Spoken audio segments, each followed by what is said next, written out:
کمتر کسی از ما داستان 12 برادر و ننه سرما و چله بزرگ و چله کوچیک رو برای بچه‌هاش و نوه‌هاش تعریف میکنه. چله بزرگ، چله کوچیک، چار چار، سده، اهمن و بهمن، سیاه بهار و سرما پیرزن. چله بزرگ و چله کوچیک 2 برادر زمستانی که از اول دیما تا 10 بهمن 40 روز کامل رو چله بزرگ میگن، از 11 بهمن تا پایان بهمن 20 روز کامل رو چله کوچیک میگن و به همین دلیل چون 20 روز کمتره بهش چله کوچیک میگن. غروب آخرین روز چله بزرگ هم جشن سده برگزار میشده و مردم دور هم جمع میشدن و از این جشن لذت میبردن.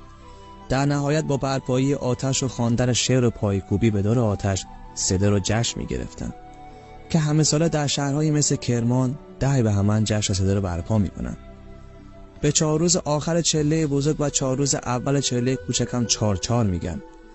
پس از چار چار هم نوبت به اهمن و بهمن پسران ننه سرما میرسه که خودی نشون بدن. 10 روز اول اسفند رو اهمن و 10 روز دوم اسفند رو بهمن میگن.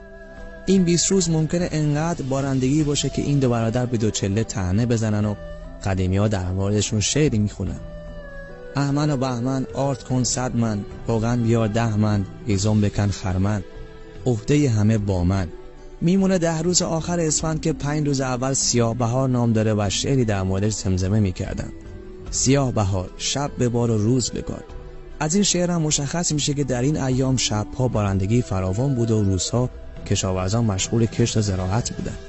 5 روز آخر هم سرما پیرزن کش نام گرفته که در این روزها آسمون گاهی ابری، گاهی آفتابی، گاهی همراه با باد و اکثر اوقات از آسمان تگرگ میباره که قدیمی‌های دلپاک بر این باور بودن که گردنبند پیرزن پاره شده و مهرهاش به زمین میریزه.